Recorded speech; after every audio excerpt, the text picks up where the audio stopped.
to set dyes. This finding was a revelation, independent confirmation that this section of the shroud had been dyed. Since Ray Rogers had long ago confirmed there were no dyes on the main body of the shroud, it was now clear that carbon dating samples had been cut from an anomalous part of the shroud. The damaged corner was not like the rest. They come in and they snip, snip, snip, snip, snip in secret and take the worst possible sample they could. The people who certified the sample are still trying to convince everybody that everybody else is wrong. They're right. Those were perfectly valid samples.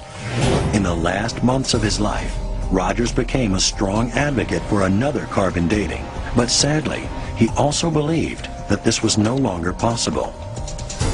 For even if the age-old problem of access could be solved, there was another much bigger problem: the way the Shroud of Turin had been preserved.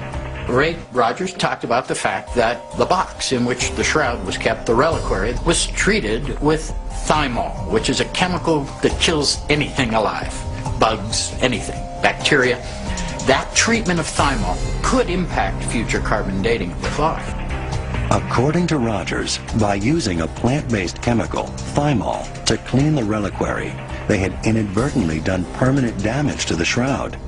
It was now contaminated with modern carbon atoms, making it impossible to accurately date. But before he died, Ray Rogers thought he had found a solution. The shroud had been damaged by fire in 1536, leaving 16 distinct burn marks, marks where samples could be taken. And since they were already pure carbon, they could easily be cleaned of thymol. You got carbon there that's been charred since 1532, and charred cloth is very impervious to any kind of attack. So it makes a real good dating sample. And best of all, these charred areas had already been collected from a 2002 restoration of the shroud. In 2002, they removed the backing cloth, they removed all of these patches. You see, like this charred area here?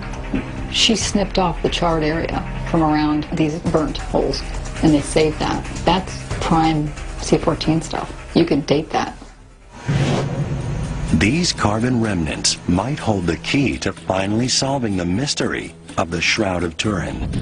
Some of Ray's colleagues have submitted a request to the Vatican for access to these burned samples to undertake a second carbon dating. The scientific world awaits another opportunity to find out if the shroud is the burial cloth of Jesus of Nazareth or an elaborate fake. But whatever the answer, it is almost certain the scientific debate over the Shroud of Turin will go on.